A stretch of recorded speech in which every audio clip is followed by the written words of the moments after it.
ನಮಸ್ತೆ ಕರ್ನಾಟಕ.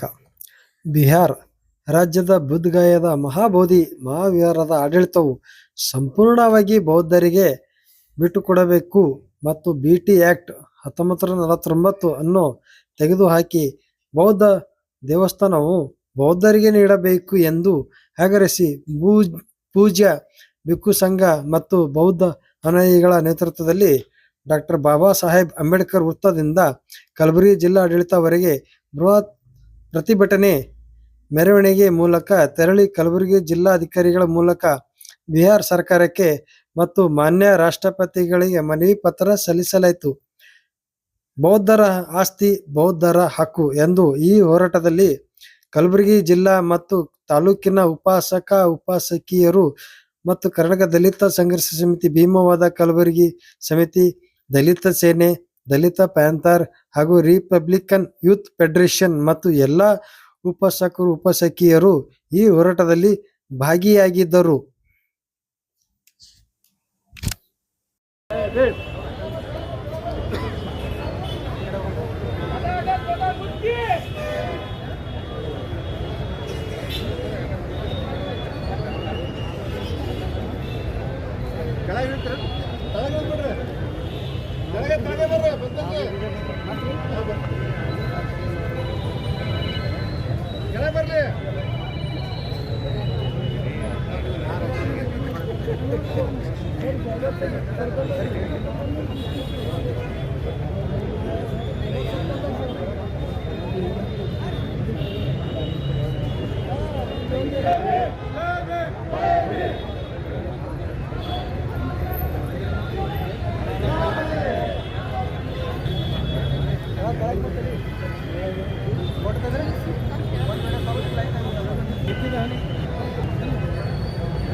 ಸೈಡ್ ನೋಡ್ರಿ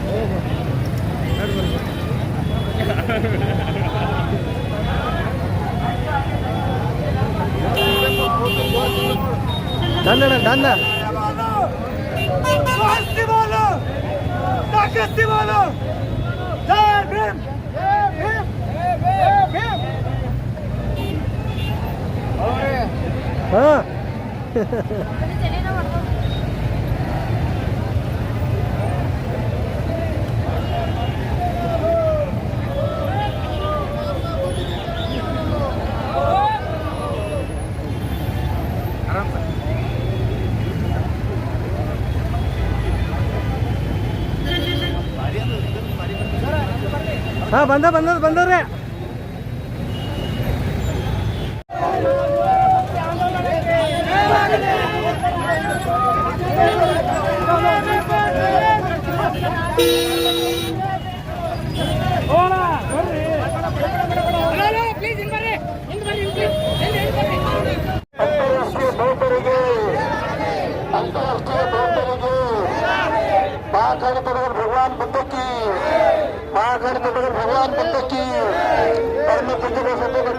अंबेडकर की, परम पूज्य डॉक्टर अंबेडकर की।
ಅಣ್ಣ ಅಣ್ಣ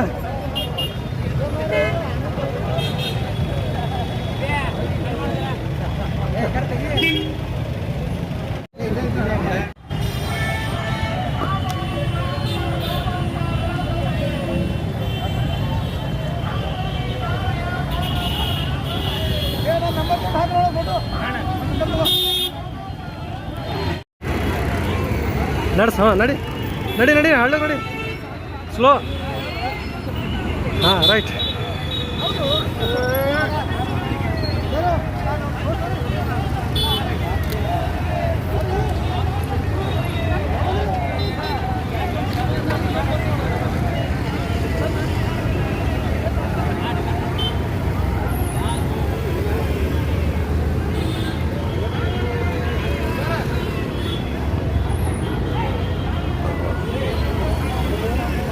ನಡಿ ನಡಿ ನಡಿ ನಡಿ ನಡಿ ನಡಿ ನಡಿ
ಕೂಡ ಕಮ್ಮಿ.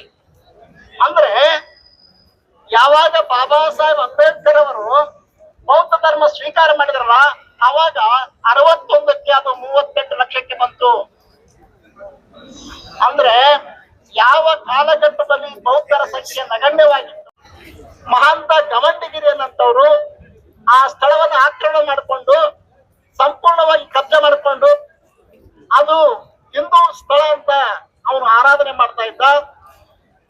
1891ರಲ್ಲಿ ಒಳಹಿಂದಾಗಿದ್ದರು. ಆ ಟೈಮ್ನಲ್ಲಿ ಹಿಂದೂಗಳನ್ನು ಆಕ್ರಮಣ ಮಾಡಿದ್ರು. ಇವತ್ತು ಬಾಬಾ ಸಾಹೇಬ್ ಅಂಬೇಡ್ಕರ್ ಅವರ ಕಾರಣಕ್ಕಾಗಿ ಭಾರತದಲ್ಲಿ ಬೌದ್ಧ ಧರ್ಮ ಜಾಗೃತವಾಗಿದೆ. ಭಾರತದಲ್ಲಿ ಬೌದ್ಧ ಧರ್ಮ ಪುನರುಜ್ಜೀವನ ಕಾಣ್ತಾ ಇದೆ. ಆ ಕಾರಣಕ್ಕಾಗಿ ನಮ್ಮ ದೇವಸ್ಥಾನ ನಮ್ಮ ಅದಕ್ಕಾಗಿ ಆಂದೋಲನವನ್ನ ಇಡೀ ದೇಶಾದ್ಯಂತ ನಡೀತಾ ಇದೆ. ಬಂಧುಗಳೇ, ಅನಗಾರಿಕ ಧರ್ಮಪಾಲ್ ಅವರು ನಿರಂತರವಾಗಿ 50 ವರ್ಷ ಹೋರಾಟವನ್ನ ಮಾಡಿ ಬೌದ್ಧ ಗಯಾನ ಉಳಿಸಕ್ ಪ್ರಯತ್ನ ಮಾಡಿದ್ರು. ಒಂದು ಕಾಲಕ್ಕೆ ಅಶೋಕನ ಕಾಲಕ್ಕೆ ಇಡೀ ಭಾರತ ಬೌದ್ಧಮಯವಾಗಿತ್ತು. ಇವತ್ತ ಬೌದ್ಧ ವಿಹಾರ ಭಗವಾನ್ ಗೌತಮ ಬುದ್ಧರ ಜ್ಞಾನೋದಯದ ಬೌದ್ಧ ವಿಹಾರ ಬೌದ್ಧರ ಅಲ್ಲದವರು ಇರ್ತಕ್ಕಂಥದ್ದು ಈ ದೇಶದ ದುರಂತ. ಶಾಂತಿ ಪ್ರಿಯರಾಗಿರ್ತಕ್ಕಂಥ ಬೌದ್ಧರನ್ನ ಕೆಣಕಬೇಡಿ, ಶಾಂತಿ ಪ್ರಿಯರಾಗಿರ್ತಕ್ಕಂಥ ಬೌದ್ಧರ ತಾಳ್ಮೆಯನ್ನ ಪರೀಕ್ಷೆ ಮಾಡಬೇಡಿ. ಕೂಡಲೇ ಬಿಹಾರ ಸರ್ಕಾರ, ನಾನು ಒತ್ತಾಯ ಮಾಡ್ತೇನೆ, ಬಿಹಾರ ಸರ್ಕಾರ ಅಲ್ಲಿರ್ತಕ್ಕಂಥ ಬ್ರಾಹ್ಮಣರನ್ನ ತೊಲಗಿಸಿ ಅಲ್ಲಿ ಬೌದ್ಧ ಬತ್ತೇಜಿಗಳಿಗೆ ಮಾತ್ರ ಬುದ್ಧಿಸ್ಟ್ ಟ್ರಸ್ಟ್ ಮಾಡಿ ಬೌದ್ಧ ವಿಹಾರವನ್ನ ಬೌದ್ಧ ಭಿಕ್ಕುಗಳಿಗೆ ಬೌದ್ಧರಿಗೆ ತಲುಪಿಸಬೇಕಂತಕ್ಕಂಥ ಒತ್ತಾಯವನ್ನು ಮಾಡ್ತಾ ಇದ್ದೇವೆ. 1949 ಆಕ್ಟ್ ಅನ್ನ ಅದು ತಿದ್ದುಪಡಿ ರದ್ದು ಮಾಡಬೇಕು. ಯಾಕಂದ್ರೆ ಇಲ್ಲಿರ್ತಕ್ಕಂಥ ಈಗಾಗಲೇ ಎಲ್ಲ ದೇವಸ್ಥಾನಗಳಲ್ಲಿ, ಮಸ್ಜಿದ್ಗಳಲ್ಲಿ, ದರ್ಗಾಗಳಲ್ಲಿ ಸ್ವತಂತ್ರ ಪೂರ್ವದಲ್ಲಾಗಿರ್ತಕ್ಕಂಥ ಕಾನೂನನ್ನ ತಿದ್ದುಪಡಿ ಮಾಡಿ ಆಯಾ ಧರ್ಮಕ್ಕೆ ಅವರವರಿಗೆ ಕೊಟ್ಟಿದ್ದಾರೆ. ಆದ್ರೆ ಬೌದ್ಧಗೆ ಮಾತ್ರ ಬೌದ್ಧರಿಗೆ ಕೊಟ್ಟಿಲ್ಲ. ದೇಶದ ದುರಂತ ಇದೆ. ಅದಕ್ಕೆ ಭಾರತ ಸರ್ಕಾರವನ್ನು ನಾನು ಒತ್ತಾಯ ಮಾಡ್ತೇನೆ, ಈ ಆಂದೋಲನವನ್ನ ಇನ್ನು ಉಗ್ರವಾದ ಹೋರಾಟದಲ್ಲಿ ನಾವು ಪಾಲ್ಗೊಳ್ಳಬೇಕು. ಇಡೀ ದೇಶಾದ್ಯಂತ ಇದು ದೊಡ್ಡ ಹೋರಾಟವನ್ನು ಪ್ರಾರಂಭವಾಗಿದೆ. ದೇಶದಲ್ಲಿ ಶಾಂತಿ ನೆಲೆಸಬೇಕಾದ್ರೆ ಸರ್ಕಾರ ಕೂಡಲೇ ಕ್ರಮವನ್ನು ತಗೊಳ್ಬೇಕು. ಒಂದ್ ವೇಳೆ ಅಶಾಂತಿಗೆ ಭಾರತ ಸರ್ಕಾರ, ಬಿಹಾರ ಸರ್ಕಾರ ಕಾರಣವಾಗಿರ್ತಕ್ಕಂಥ ಮಾತನ್ನು ಹೇಳಿ ನಾನು ಮಾತಿಗೆ ವಿರಾಮ ಕೊಡ್ತೇನೆ. ನಮ್ಮ ಬೌದ್ಧ ಗಯಾ ನಮ್ಮ ಹಕ್ಕು. ನಮ್ಮ ಬೌದ್ಧ ಗಯಾ ಬ್ರಾಹ್ಮಣರ ಅಲ್ಲಿ ಇರ್ತಕ್ಕಂಥದ್ದು ಕಾನೂನು ಬಾಹಿರ. ಬ್ರಾಹ್ಮಣರೇ ಮುಕ್ತವಾಗಿ ಅಲ್ಲಿಂದ ತೊಲಗಿ ಅದು ಮುಕ್ತಗೊಳಿಸಿ ಬೌದ್ಧರಿಗೆ ಕೊಡ್ಬೇಕಂತಕ್ಕಂಥ ಒತ್ತಾಯವನ್ನು ಮಾಡಿ ಭಿಕ್ಷು ಸಂಘಕ್ಕೆ ಪ್ರಣಾಮವನ್ನು ಮಾಡಿ ನಿಮ್ಗೆಲ್ಲರಿಗೆ ಬುದ್ಧ ಧರ್ಮ ಸಂಘದ ಆಶೀರ್ವಾದದಿಂದ, ಬಾಬಾ ಸಾಹೇಬ್ ಅಂಬೇಡ್ಕರ್ ಆಶೀರ್ವಾದದಿಂದ ಸನ್ಮಂಗಳವಾಗ್ಲಂತೆ ಹಾರೈಸಿ ದೇಶದಲ್ಲಿ ಶಾಂತಿಯನ್ನು ನೆಲೆಸಲಿ. ಬೌದ್ಧರ ಶಾಂತಿಯನ್ನ ನೀವು ಪರೀಕ್ಷಿಸಬೇಕಂತಕ್ಕಂಥ ಮಾತಿನಲ್ಲಿ ವಿರಾಮ ಕೊಡ್ತೇನೆ. ನಮೋ ಬುದ್ಧ, ಜೈ ಭೀಮ್, ಜೈ ಪಂಚನ್ ಭಾರತ, ಬಾಂತೆ ವರಜ್ಯೋತಿ, ಅಣದೂರು ಬುದ್ಧ ವಿಹಾರ, ಬೀದರ್. ಪರಿವರ್ತನೆಯಲ್ಲಿದೆ. ಇದರಲ್ಲಿ ಮೊಟ್ಟ ಮೊದಲು ನಮ್ಮ ಸಮಾಜ ಇಂದಿನ ಒಂದು ಕಾಲದಲ್ಲಿ ಮುಂದುವರೆದಿದೆ. ಆದ್ದರಿಂದ ಈ ಒಂದು ವ್ಯವಸ್ಥೆಯನ್ನು ಹೆಚ್ಚಾದ ಮೇಲೆ ಅಂತಾರಾಷ್ಟ್ರೀಯದಿಂದ ಎಲ್ಲ ಜನರು, ಬೌದ್ಧರು ಎಲ್ಲ ಬಂದಿದ್ದಾರೆ. ಬುದ್ಧಗಯಕ್ಕೆ ಹೋದಂಥ ಜನರು ನೋಡಿರ್ಬೋದು, ಅಲ್ಲೆಲ್ಲ ಎಲ್ಲ ರಾಷ್ಟ್ರದ ಜನರಲ್ಲಿ ಇದ್ದಿದ್ದಾರೆ. ಆದ್ದರಿಂದ ಅಂದಿನಿಂದ ಆ ಒಂದು ಬುದ್ಧಗಯವನ್ನು ಬೌದ್ಧರಿಗೆ ಕೊಡಬೇಕೆಂದು ನಿರಂತರವಾಗಿ ಹೋರಾಟ ನಡೀತಾ ಇದೆ. ಈಗಾಗಲೇ ದೇವೇಂದ್ರ ಹೆಗಡೆ ಹೇಳಿದ ಹಾಗೆ ಸುರೇಶ್ ಸಸೈ ಅವರು ಬಹಳಷ್ಟು ಆಂದೋಲನ ಮಾಡಿ ಅವರು ಮುಕ್ತಾಗಿದ್ದಾರೆ. ಮತ್ತೆ ಮುಂದಿನ ಇದನ್ನು ಇಂದಿನ ಯುವಕರಂಥ ಬಂತಜಿಗಳು ಮತ್ತೆ ಹೋರಾಟವನ್ನು ಮುಂದುವರಿಸಿದ್ದಾರೆ. ಅಂದಿನ ಸಮಯದಲ್ಲಿ ಜನಜಾಗೃತರಾಗಿರಲಿಲ್ಲ. ಭಾರತದಲ್ಲಿ ಎಲ್ಲ ರಾಜ್ಯಗಳಲ್ಲಿ ಬೌದ್ಧ ಮತದ ಬಗ್ಗೆ, ಸಂಸ್ಕಾರದ ಬಗ್ಗೆ ಪರಿಚಯ ಇರಲಿಲ್ಲ. ಆದ್ದರಿಂದ ಅಂದಿನ ಒಂದು ಆಂದೋಲನ ಸ್ವಲ್ಪ ಸಾಮಾಜಿಕ ಪರಿಸ್ಥಿತಿ ಆಗಲಿ, ಶೈಕ್ಷಣಿಕ ಪರಿಸ್ಥಿತಿ ಆಗಲಿ, ಉದ್ಯೋಗ ವ್ಯವಸ್ಥೆಗಳಾಗಲಿ, ಕಂಪನಿ ಮಾಲೀಕರಾಗಲಿ ಪ್ರತಿಯೊಬ್ಬರನ್ನ ಮೇಲೆತ್ತುವುದು ಮತ್ತು ಕೆಳಗೆ ಅದು ಏನು ಫ್ಯಾಕ್ಟರಿ ಎತ್ತಿದೆ ರದ್ದುಗೊಳಿಸಿ ಬುದ್ಧ ವಿಹಾರವನ್ನು ಬೌದ್ಧರ ಕೈಗೆ ಒಪ್ಪಿಸಬೇಕೆಂದು ಈ ಸಂದರ್ಭದಲ್ಲಿ ನಾನು ತಮ್ಮೆಲ್ಲರಿಗೆ ಹೇಳುತ್ತೇನೆ. ಮತ್ತು ಇನ್ನೊಂದು ವಿಷಯ ಹೇಳ್ತೇನೆ ಅಂದರೆ, ಈಗ ನಾವೆಲ್ಲ ಪಂಚಶೀಲವನ್ನು ಹೇಳ್ತೇವೆ, ಕೊಲೆ ಮಾಡಬಾರ್ದು, ಕಳ್ತನ ಮಾಡಬಾರ್ದು, ಸುಳ್ಳು ಹೇಳಬಾರ್ದು ಇವೆಲ್ಲ ಅಂತೀವಿ. ಆದರೆ ಮತ್ತೊಂದೇನಿದೆ ಅಂದರೆ, ನಾವು ಕೊಲೆ ಮಾಡೋದಿಲ್ಲ. ಆದರೆ ಕೊಲೆ ಮಾಡಲು ಬಂದವರಿಗೆ ಏನು ಮಾಡಬೇಕು, ಅವರಿಗೆ ಯಾವ ಥರದ ಪ್ರತಿಕಾರ ಮಾಡಬೇಕು ಅದನ್ನು ನಾವು ನೋಡಬೇಕಾಗಿದೆ. ನಾವು ಕಳ್ತನ ಮಾಡೋದಿಲ್ಲ, ನಮ್ಮ ಸಮಾಜ ಕಳ್ತನ ಮಾಡಿಲ್ಲ. ಆದರೆ ಕಳ್ತನ ಮಾಡಲು ಬಂದವರಿಗೆ ಏನು ಮಾಡಬೇಕು, ನಾವು 84,000 ಬುದ್ಧಿಗಳಿದ್ದು ಅವ್ರಿಗೆ ಯಾರು ಕಳ್ತನ ಮಾಡಿದ್ರು, ಅವು ಎಲ್ಲಿವೆ? ನಾವು ಈ ದೇಶದ ಮಾಲೀಕರು, ನಮ್ಮ ಜಮೀನಿಗೆ ಹೋಯ್ತು, ನಮ್ಮ ಜನರಿಗೆ ಜಮೀನಿಲ್ಲ. ಇಂಥವೆಲ್ಲ ಇಂದ ಕಳವಾಗ್ತಾ ಇದೆ. ಕಳವು ಯಾವಾಗ ಆಗ್ತಾ ಇದೆ ಅಂದ್ರೆ ನಾವೆಲ್ಲ ಅಜಾಗೃತರಾದ ಕಾರಣದಿಂದ ಆಗಿರ್ತದೆ. ಅಜಾಗೃತರಾಗಲ್ಲ ಏನಾಗಿರ್ತದೆ ಅಂದ್ರೆ ಶಾಲೆ ಸಿಂಧಿ ಕುಡಿಬಹುದು. ಆದ ಕಾರಣದಿಂದ ನಾವು ಅದನ್ನು ಬಿಡಬೇಕು. ನಾವು ಜಾಗೃತರಾಗಬೇಕು. ನಾವೆಲ್ಲ ಕಳ್ಳರಿಂದ, ವಂಚಕರಿಂದ ನಾವಿದಾಗಿ ನಾವು ಯಾರ ಮೇಲಾಗಬೇಕಾಗಿಲ್ಲ, ಯಾರ ಕೆಳಗೆ ಬರಬೇಕಾಗಿಲ್ಲ. ಆದರೆ ಬಂಧುತ್ವದಿಂದ ಬದುಕುವಂಥದ್ದೇ ಬುದ್ಧರ ಸಂದೇಶವಿದೆ. ಆದ್ದರಿಂದ ಮಿತ್ರರಾಗಿ ಬಹಳ ನಮ್ಮ ಸಂದೇಶ ಇದೆ. ಆದ್ದರಿಂದ ಈ ಆಂದೋಲನಕ್ಕೆ ಮುಂದರಿಯಲೆಂದು ನಾವು ಈ ಸಂದರ್ಭದಲ್ಲಿ ಎಲ್ಲ ಮಂಗಳವನ್ನು ಹೇಳಿ ನಮ್ಮ ಮಾತನ್ನು ಮುಗಿಸುತ್ತೇವೆ. ನಾನು ಬಂತೆ ಧಮ್ಮಾನಂದ್, ವೈಶಾಲಿ ನಗರ್, ಆನಂದ ಬುದ್ಧಿ. ಒಂದೇ ಬುದ್ಧ ವಿಹಾರ ಉಳಿದದ ಇದು ಅದನ್ನೇನಪ್ಪ ಈಗ ಅದು ಈಗ ಬ್ರಾಹ್ಮಣರ ಕಬ್ಜಾದಲ್ಲಿದ್ದದ. ನಾವು ಹೇಳಕತ್ತೀವಿ ಭಾಳ ಶಾಂತ ರೀತಿಯಿಂದ ಬಂದೇಜು ಹೇಳ್ದಂಗೆ ಭಾಳ ಶಾಂತ ರೀತಿಯಿಂದ ನಾ ಯಾವುದೇ ಕ್ರಿಟಿಸಿಸಮ್ ಅವಕಾಶ ಮಾಡಿಕೊಡೋದು ಭಾಳ ಶಾಂತ ಬುದ್ಧಂದ ಮಾರ್ಗದೊಳಗೆ ಇವತ್ತು ಹೋರಾಟ ಮಾಡ್ಕತ್ತಿದ್ದೀವಿ ಆಲ್ ಓವರ್ ಇಂಡಿಯಾದೊಳಗೆ. ಇವತ್ತು ಮಹಾರಾಷ್ಟ್ರ ಒಳಗಾಯ್ತು, ನಾಗ್ಪುರ